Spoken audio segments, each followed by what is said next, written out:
Welcome to my channel. I'm Mike the Man, and you are watching Case Closing. So, the case of the missing children in Nova Scotia, Canada, is of high interest to me, and not only me.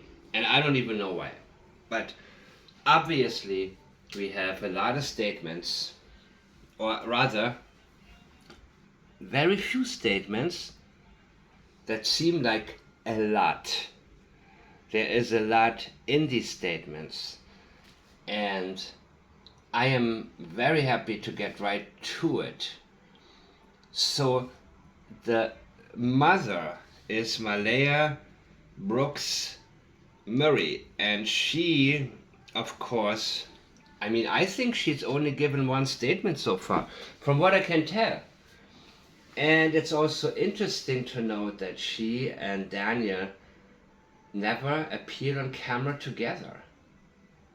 And of course, she has now separated from him. There are different claims. There's a claim that his mother kicked her out because her family thinks Daniel had something to do with it. But does it really make sense? Not to me. What makes more sense is a claim that because everything's coming out now about their place allegedly being a drug house, that Child Protective Services, or whatever it's called in Canada, it's called CAS or something like that. Child Assistance. I forget what it is. You guys, many of you probably know. So that's very important to me that the mother, not only did she leave, but she blocked him. But did she actually block him? Because apparently she had disconnected her Facebook account, deactivated, that is.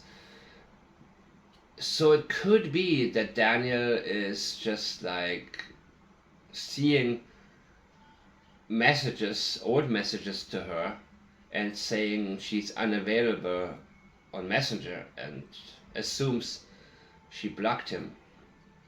I don't know, but it's definitely not as rock solid as a relationship as Chrisford and Katie. That is for 100% sure. That is also extremely obvious. So now we are just wondering. Well, I'm not wondering, because I see that both of them are hiding something. There is guilty knowledge in each of them.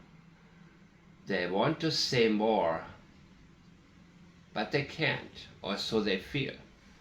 So when she's pressing for an Amber Alert, it is really strange, the kind of statement that she makes. And I want to play you once again her entire statement in order to get down to what. I'm just staying as hopeful as possible. I want them home. I want to hold them. And I want them home. What happened was we woke up, I heard them playing in the next room beside us, and I was drifting in and out of sleep, and they're not the type of kids that we tell them not to go outside on their own. We always make sure that we're out there with them, watching them, and they happen to just get out that sliding door, and we can't hear it when it opens, and they were outside playing, but we weren't aware of it at the time, and the next thing we knew, it was quiet, and we get up, and I tell him, my partner, Daniel, I tell him, do you hear the kids? And he says, no. We get up instantly, we're looking outside, we're looking everywhere, yelling for them, and I instantly just call 911. I just had the instinct I needed to call. They're both really go-lucky children. They're so sweet. They talk to anyone. They'll talk your ear off. They will speak to anyone in a store. Everyone.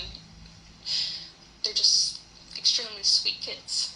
I appreciate the huge search effort going on right now. But we've been pushing for an Amber Alert, which hasn't been issued. Not just that they could possibly be abducted. Not just that they could possibly be abducted. Not just. Not only could they be possibly abducted, but it is a possibility that they could have. Does that make sense? Not just that they could have been abducted, but there's something else she's thinking about that she's not telling us. Let's listen to just this part again. Going on right now. But we've been pushing for an Amber Alert, which hasn't been issued. Not just that they could possibly be abducted, which it is a possibility that they could have been, but just an alert to let everyone know that they are missing. We had people text me saying that they weren't aware, someone else let them know that they were missing, and it would just be nice if everyone could be alerted. That's similar to what Christopher told us, right? Amazing. Some people still don't know about the case. But you're on national TV right now. Why don't you tell us more? Why are you holding back? Something happened that under any circumstances she and Daniel do not want us to know. We thought maybe that we found tracks, but it's still uncertain. It's been raining and they're probably soaking wet, but with the sun today, I'm hopeful that they are feeling warm. We're all filled with pain. Again, soaking wet, drifting, soaking wet, being cold. Is it possible that they are in a cold, wet place somewhere? Because she is making no sense. There's something she's hiding. Because we just want them found. We want them home. Everyone loves them. They are definitely verbal, and they do have possible autism, but it's not extreme autism. It's just they have issues with school, and they don't catch up with the other kids. I just want to remain hopeful. But there's always... I want to remain hopeful. She's not hopeful. She's actually very, very much not hopeful at all. And she's telling us, I'm just staying as hopeful as possible. And possible is the key word here. It's not possible for her to have hope. I want them home. She doesn't say, I want to find them and then bring them home. I want them home. Please help me find them. How can I help you find them? Should be the question that she has to herself before she goes on TV. The question, the inner monologue, would be expected to say, what can I do to get my children found?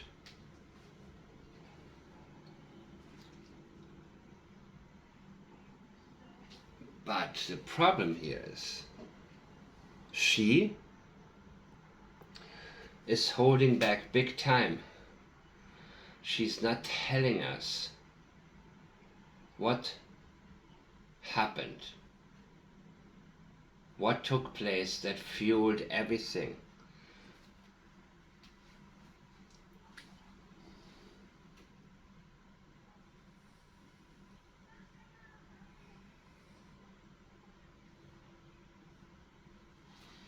They happened to just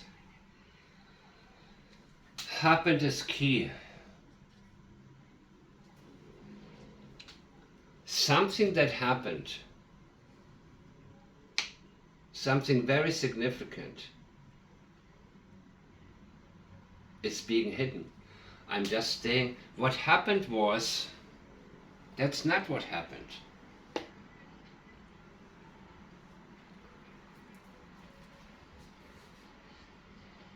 Read this paragraph and then think about what you would say instead, or where you would start. What happened was we woke up. I heard them playing in the next room beside us, and I was drifting in and out of sleep. Is that important information? Is that necessary information? And they're not the type of kids that we tell them not to go outside. Is that about the kids or themselves not telling them not to go outside? Because I don't see them as being very strict and very organized, just looking at the way they were living and the way their place looked. Do you think that these were the types of parents, when the neighbors allege there was a drug party, that they make sure their kids are always visible to them? Or are they the types of parents who you may think would be very much preoccupied with A, financial struggles, B, drug issues, and then C, whatever else comes with that? From my experience, people like that are neglectful by default with their kids. Not all are abusive directly, but the children are pretty much left on their own from a very early age. She talks about them not being able to catch up with the other kids in school. Well, the other kids in school probably had parents who at least once in a while did homework with them. And you got to wonder about their history, period. And by the way, Chris Foot must be feeling about this case the same way Gary Condit and Mariah Carey must have felt about 9/11. But this is urgent now, and we need to understand what exactly took place. And if anything, this case can shine a light on how such an investigation needs to be done. And we have yet to hear about the results of the polygraph examination that he said he needs to undergo. And I really hope that law enforcement in Canada, in Nova Scotia, is going to be a lot more open.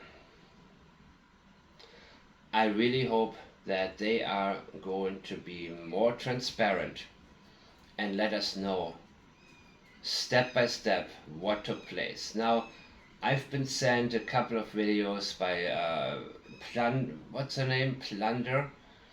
I saw part of it, but it's also a little bit long-winded, and I love to always see short parts, even if they're 5 or 10 minutes long, as long as they're pretty significant. But what she is starting with is, I'm just staying as hopeful as possible. She's losing hope. She doesn't have hope. I want them home, I want to hold them, and I want them home. What happened was we woke up, I heard them playing. Now, this should start here.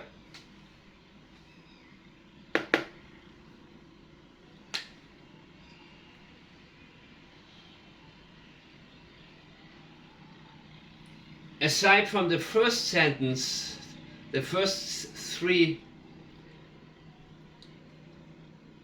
4 sentences,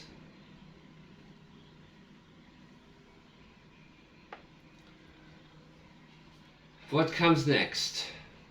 Here to here. What exactly is important in that part? We have an alibi. and a need to convince us that what comes next is what happened. What happened was we woke up. That beginning of a statement when your child is missing is absolutely crucial. Because if the first thing, if your priority is to let us know you're about to tell the truth, it indicates you're not. And the next thing is you have an alibi because you were asleep.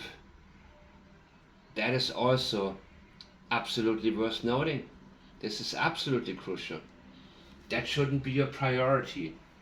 Your priority should be help me find the children. Help me find Lily and Jack. And has she appeared to anybody who may have them? She talks about wanting an Amber Alert. But what about the people that may have her kids? This may indicate that she actually knows that they went with somebody and knows the person. She is avoiding speaking to whoever may have the kids right now. And there's a reason for that. Let's listen to the end one more time. It's always in a mother's mind, you're always thinking the worst. Last night was one of the worst nights because I didn't have them in their beds. So, in a mother's mind, staying as hopeful as possible. She's telling you, I'm just a regular mother. She's not saying in my mind. She's avoiding anything to do with her personal connection. She doesn't want to go into that. She's generalizing it as much as possible in a mother's mind. So of course she wants to also have the women in the world, the mothers in the world, understand her and what she's dealing with. But she's avoiding. She's avoiding to speak to a potential abductor. And she thinks it's very possible for an abduction to have taken place, but she doesn't want to help us with more details. She says, at a store, they talk to anyone. Well, can you narrow this down a little bit? Saying the kids talk to anyone is the same like saying, I looked everywhere. BS. I'm pretty sure that these kids have an issue talking to certain people because children are really intuitive compared to adults, especially adults who have spent years doing drugs. Because alcohol, drugs, anything like that can really taint your God-given intuition. And children, now if they are autistic kids especially, from what I understand, I could be wrong about that, but autistic children are highly sensing. Remember how Christopher talked about Sebastian, that if he doesn't know you, he'll turn his back to you. Well, I'm pretty sure that Sebastian warmed up very quickly to certain people that he had a good feeling about. I'm very 100% sure about that because I know children like that. And they always were very open to me, but there was always somebody where these kids immediately knew something was off. And they always felt it and they sensed it. And they turned away from people. Now, I don't know why she thinks these kids have autism.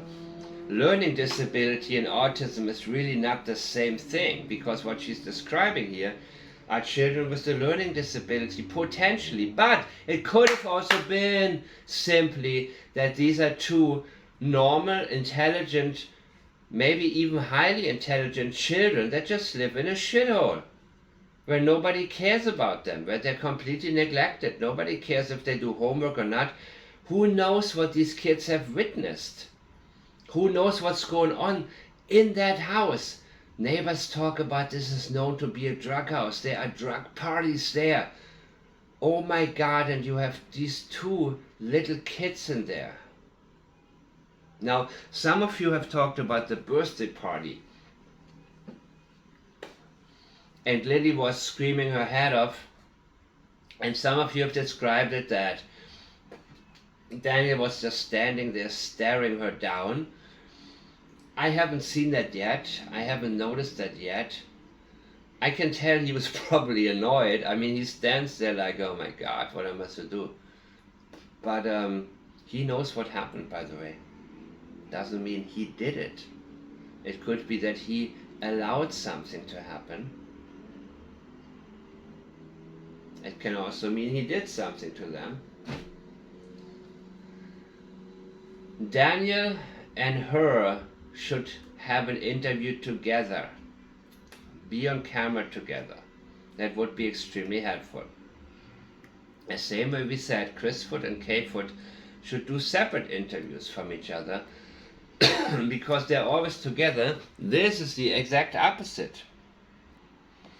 Not only are these kids not in this area, if they were to be outside there, they said, well, it wasn't freezing, it was close to freezing. There's no survivor here.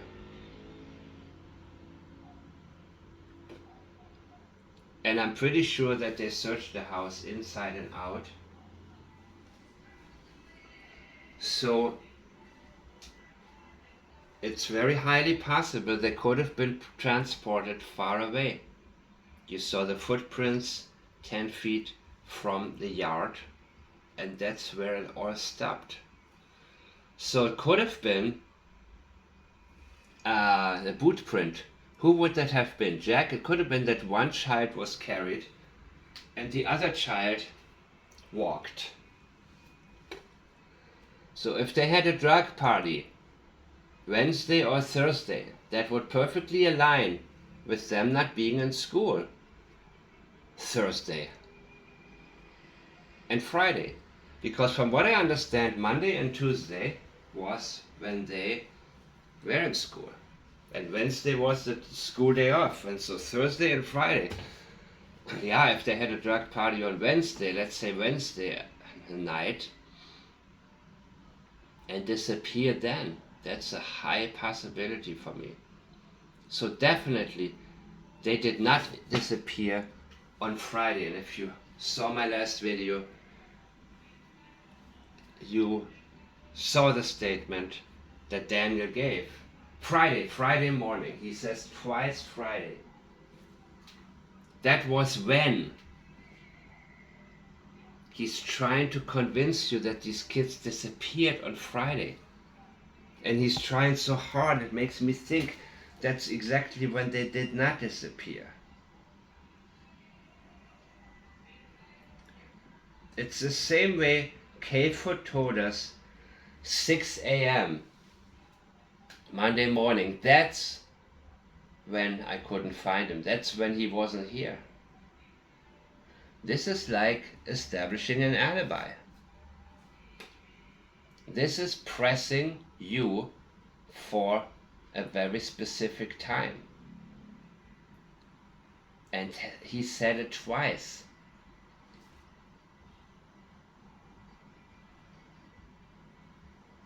I want them home. I want to hold them. And I want them home. What happened was we woke up, I heard them playing in the next room beside us, and I was drifting in and out of sleep, and they're not the type of kids that we tell them not to go outside on their own. We always make sure that we're out there with them, watching them, and they happen to just get out that sliding door, and we can't hear it when it opens, and they were outside. They happen to just get out the sliding door. First of all, the minimization. No, that's a huge step. These kids got out of the sliding door, even though they never go outside on their own. They happened to just get out. Something very significant took place that gotten them outside of that door, and you know what it was. You know how they got transported out. And they happened to just get out that sliding door. And you know for a fact it was outside of that sliding door. I don't know, how are the windows there in this house? Are there other entrances that could have been, or exits rather? You're telling us on Friday, it was on Friday that they must have disappeared. And they happened to just get out that sliding door. No, you're avoiding to tell us how they got out. Who took them out? And we can't hear it when it opens. You heard something.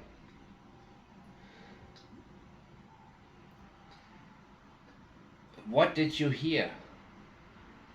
There was noise, there was something that was highly audible, but you're making it sound like it was quiet. And again, these sliding doors, they are, I'd be very surprised if in this trailer they have like this high-end engineered sliding door that happens to make no noise. I would be extremely surprised.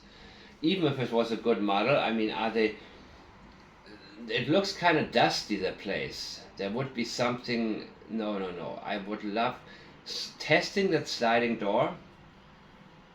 I think would be absolutely crucial and eye-opening.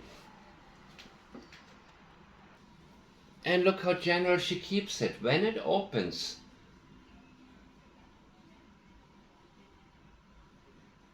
just, we can't hear it when it opens. That means you heard something. You keep this so general. We must have not heard it when they opened it. When it opens, it's also passive language. Avoiding to tell us who opened it. And we can't hear it when it opens. Somebody opened it and took these kids outside. And she's avoiding to tell us that because a sliding door does not open by itself. When it opens, and they were outside playing, no.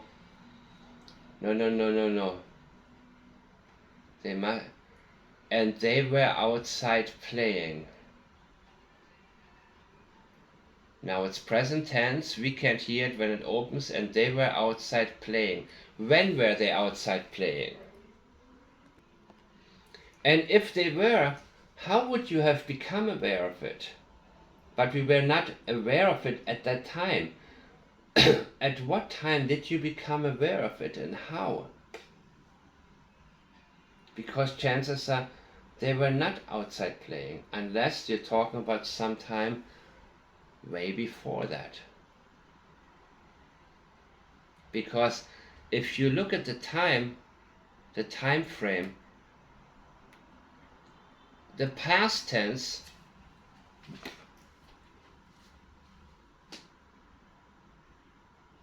precedes this present tense. We can't hear it when it opens.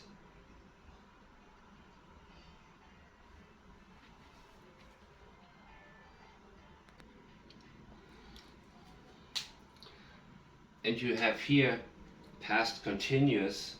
They were outside playing and they happened to just get out. What is that? While they were outside playing, they happened to just get out. While they were outside playing, something else happened. But they were not playing after that door opened. When that door opened was likely when they were being removed from the house, and that was not playing. because they were not aware of it at the time, and they could have not become aware of it later on. And the next thing we knew is absolutely important. Because whenever somebody says it, they are actively avoiding a significant event that they don't want to get into. They're skipping time, telling you, don't look over there, there's nothing there. And that tells us everything is there. The room like it was quiet. Something happened for that room to be quiet. Did the children pass away? One or both of them? And were they then removed? Or did they allow somebody to take their children? Did they let somebody take the kids? And eventually gotten to the point where they came to wake up after drifting in and out of sleep, which wouldn't have happened on the Thursday night or the early Friday morning, but rather on the Thursday morning, the early morning hours maybe, when they realized that their kids were taken or had been taken, or they allowed to have had them taken. They sobered up, they came to their senses, and they concoct a story. And we get up, and now she's talking about everything in the present tense. And we get up, and I tell him, present tense, all of a sudden. Similar to here. We can't hear it when it opens. BS. When she switches to present tense, I think that is her pattern of being in something that does not come from memory. It doesn't come from experiential memory. In terms of it having been an actual event. And I tell him, my partner Daniel, I tell him, not I ask him, I tell him.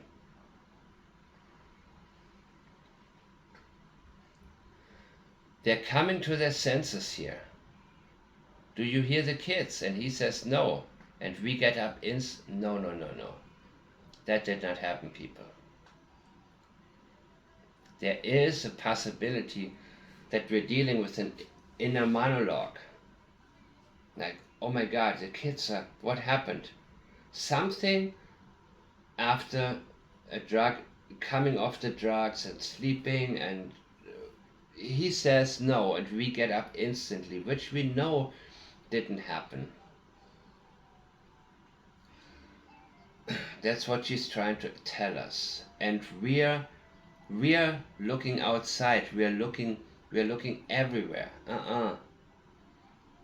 It's more likely that they looked nowhere because they remembered or they knew what happened. They didn't look anywhere. When Katie Proudfoot told us that she's looking everywhere, her statement revealed she wasn't looking anywhere. She only called Chris Foot at 6:03. So everything was when they tell you too much, when they try to make it sound they looked everywhere, no. Because everywhere is already cleared, because they know the kids are nowhere near. The kids are far away. So when she's pressing for this Amber Alert, she's hesitating to tell us why.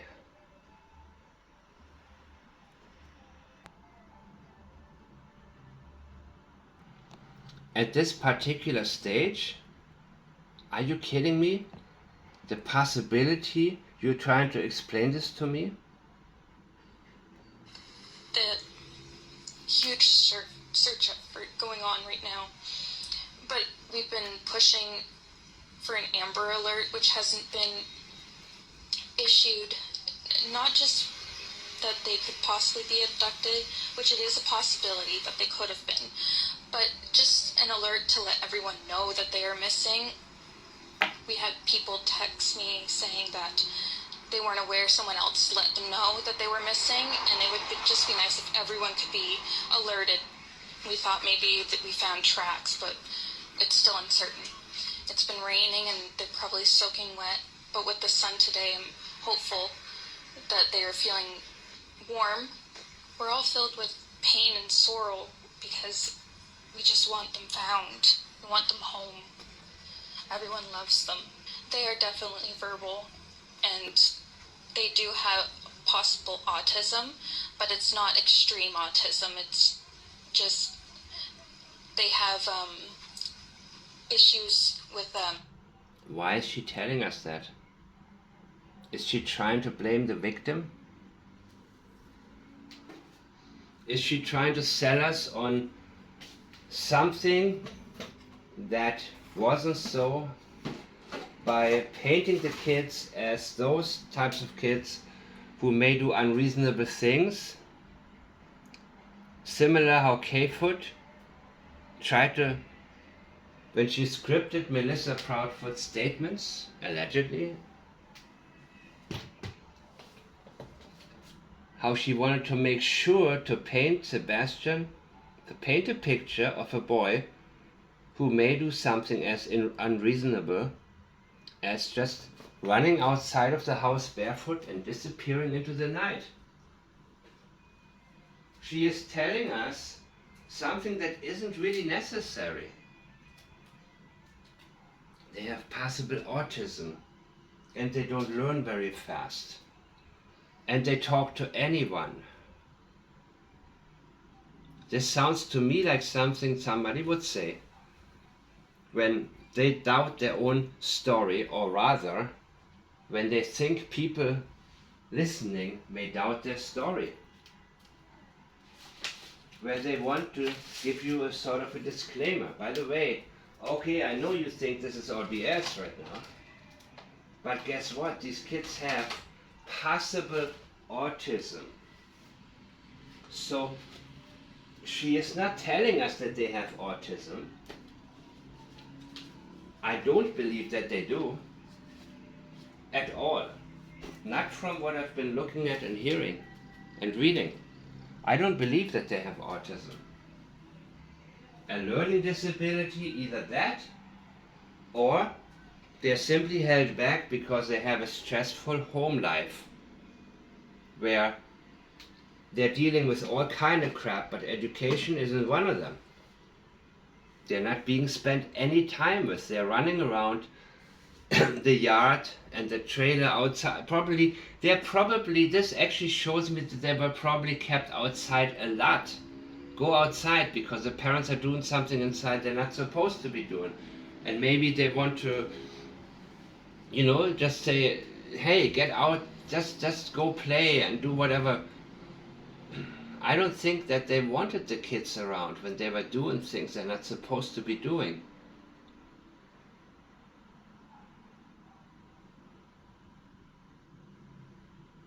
They are not the type of kids that we tell them not to go outside on their own.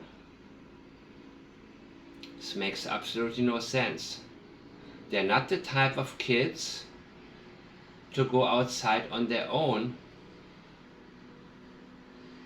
But she said that we tell them not. We don't tell them. What are you not telling them? Daniel knows what happened, and she's blaming him in many ways.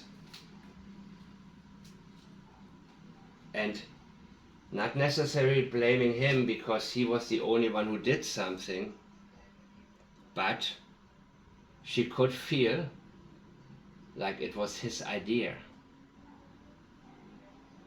She holds him responsible for something.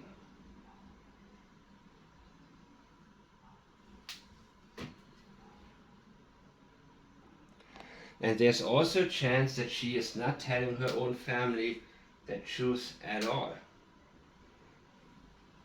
So if the family is holding him responsible, that may be based on what she told her family or what she is trying to make it sound like what happened. Shifting blame somehow, or the illusion of blame to only be on him. Because maybe her aunt's update, the aunt of the kids, and they seem very concerned. And I don't think the family has a clue as to what really happened. And so I'm thinking that Malaya, is misleading them. And she may be right that something was more his idea than hers. But she's leaving herself out completely in this equation.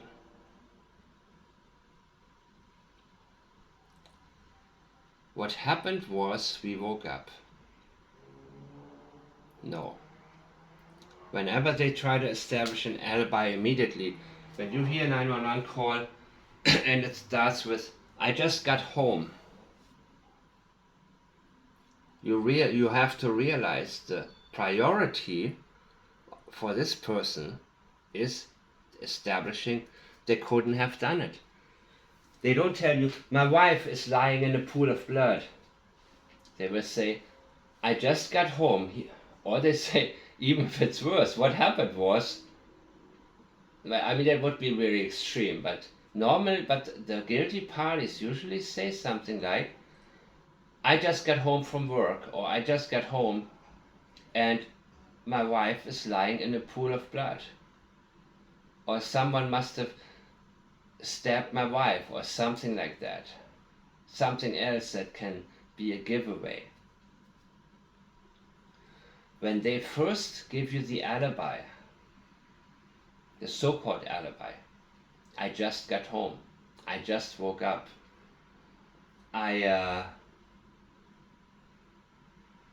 just got back from work," whatever, anything that tells you directly, or indirectly, in a manner that you are required to draw a conclusion immediately and say, "Okay, well, who could have done it? Because this guy just got back home from work." And then they check it out. "Yeah, okay, it's true. He got off the time. That's when he would have." Well, how long has a person been dead? Has the guy been out for lunch break? Did he? There are so many other questions. But the alibi part is not expected. You're supposed to go straight to the part of the sliding door.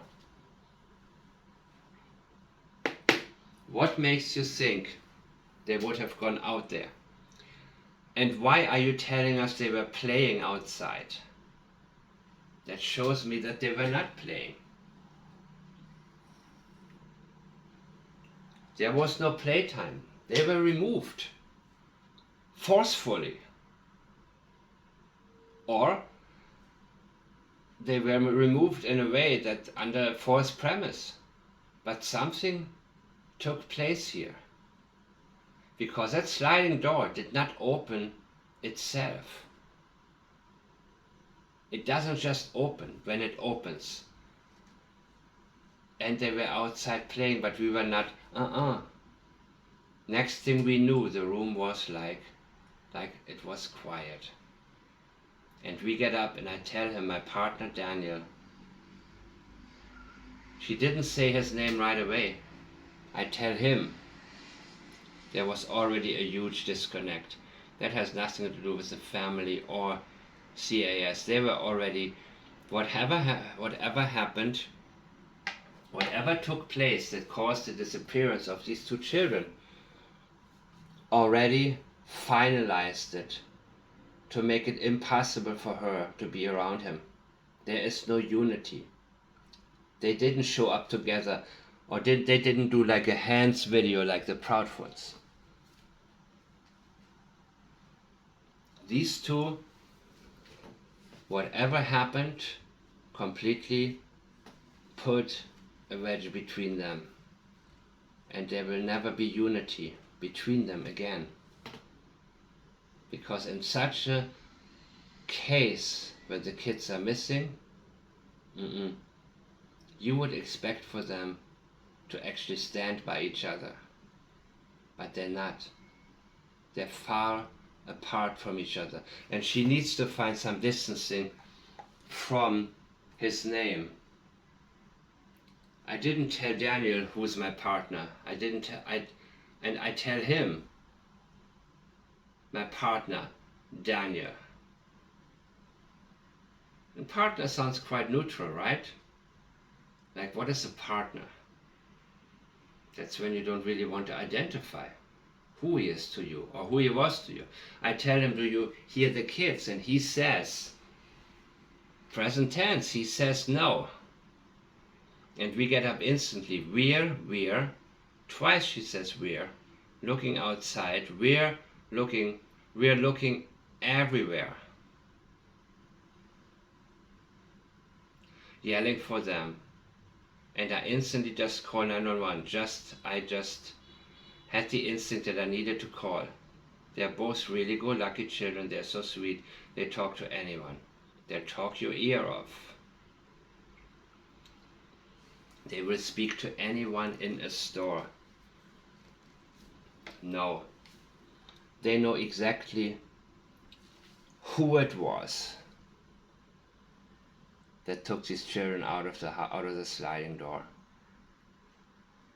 It's the same thing when Christopher tells us, look everywhere and anywhere, but do not look at my parents. Do not look at that one place, in that one area, where everything indicates we should look, where nothing has been searched. Because it is more expected for her to give us some sort of idea, a speculation, if you will. Maybe this happened, maybe that happened. I don't know, maybe somebody picked them up. Maybe they were walking and somebody came by and picked them up, but they don't want to tell you that. That would be the most logical thing if we were to believe them, that the kids got out of the yard. They still haven't been found in the area anywhere. It would make the most sense for them to have been taken by somebody. And yes, possibly abducted. School, and they don't catch up with the other kids. I just want to remain hopeful. But there's always, in a mother's mind, you're always thinking the worst. Don't talk about a mother, talk about yourself. Last night was one of the worst nights because I didn't have them in their beds.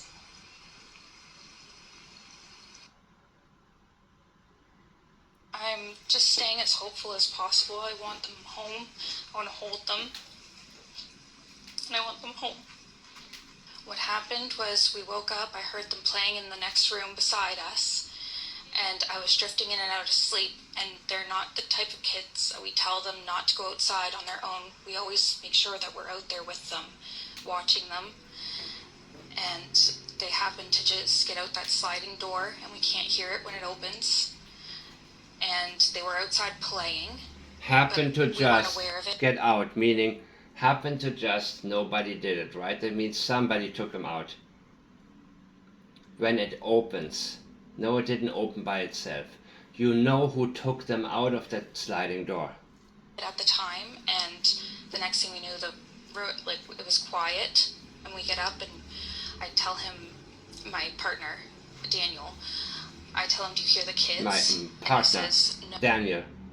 Doesn't sound very loving. No. And we get up instantly. We're looking outside. We're looking everywhere, yelling for them. And I instantly just call 911. I just had the instinct I needed to call. They're both really go-lucky children. They're so sweet. They talk Again, they have no reason to be happy. They're only go lucky. to anyone. They'll talk your ear off. And that could have been also a problem in the house when you have a drug party, right? That they talk to people, and what do these drug parties bring with them? It's not just the drugs, it's a whole horrible lifestyle of all sorts of child abuse, targeting of children.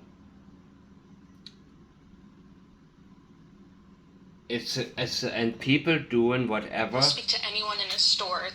Everyone. Whatever they think they have to do to get the drugs, which are expensive, which cost money, and he only worked one shift a week. So where does that lead us? Is it possible that they allowed the children to be taken? For what reason? And what did they get in return? That's what some of you suspect. They were able to get the drugs, and when they came off of them, she was like, oh my God, now my children are gone. The drugs wore off, and now I don't have my kids. But we need to realize that under such circumstances still, people may tell the truth to police and say, I did something horrible and I need you to help me find the children. But some people do not.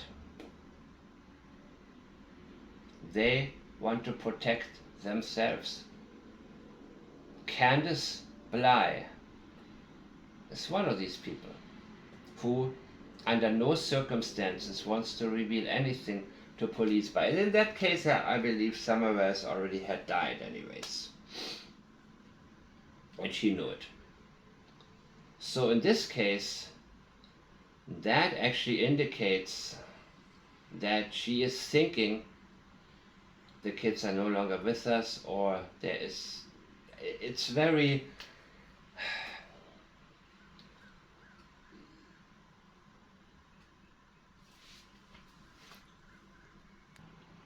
this would be a matter of how deep she would be into something.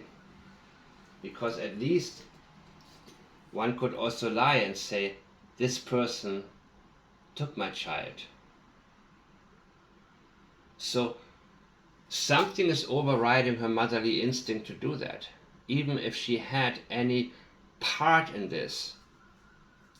If she had any part in this, still, I would expect the maternal instinct to kick in high and say, okay, I did something, or, simply lie and say this guy, even if you gave somebody your children, to say this person did take them. Just to help the police identify who this person is and look in the right direction and search in the right places, because your children are more important than trying to keep you out of jail, unless, of course, your 16-month-old is now on your mind and you don't want to lose him, and you think him or her, and you think, you know what, maybe these kids are going to be all right, maybe she's lying to herself and saying to herself, maybe these kids will, I'm not going to find them anyways and they're going to be gone, or just knowing that she would lose her 16-month-old, thinking that she'd already lost the other two, and she doesn't want to lose the other one. Similar to Patsy Ramsey, who also said, I lost one child, if I lose my other child, that's when, I would completely lose it. Which is why she protected Burke under any means necessary. She knows who took the kids, whether they were alive or not alive. Because the room, something important happened, something very significant happened, causing that room to be quiet. They're just extremely sweet kids. I appreciate the huge search effort going on right now, but we've been pushing for an Amber Alert, which hasn't been issued. Not just that they could possibly be abducted, which it is a possibility that they could have been, but just an alert to let everyone know that they are missing. We had people text me saying that they weren't aware, someone else let them know that they were missing, and it would just be nice if everyone could be alerted. We thought maybe that we found tracks, but it's still uncertain. It's been raining and they're probably soaking wet, but with the sun today, I'm hopeful that they are feeling warm. We're all filled with pain and sorrow because... Pain and sorrow, that's pretty final, man. That's pretty final. Sorrow, it's she didn't say anxiety, and no, that makes me rather think that the children are no longer with us. We just want them found. We want them home. Everyone loves them. They are definitely verbal, and they do have possible autism, but it's not extreme autism. It's just they have issues with school, and they don't catch up with the other kids. I just want to remain hopeful. But there's always, in a mother's mind, you're always thinking the worst. I just want to remain hopeful. Last night was one of the worst nights because I didn't have them in their beds. Worry more about themselves and not how you felt last night. Think about how you will feel. I'm Mike the Man, and I appreciate you having watched this video. And I appreciate even more the many comments that you leave and filling me in on the new developments. Please let me know if there are any more statements regarding this particular case, and I will see you next time.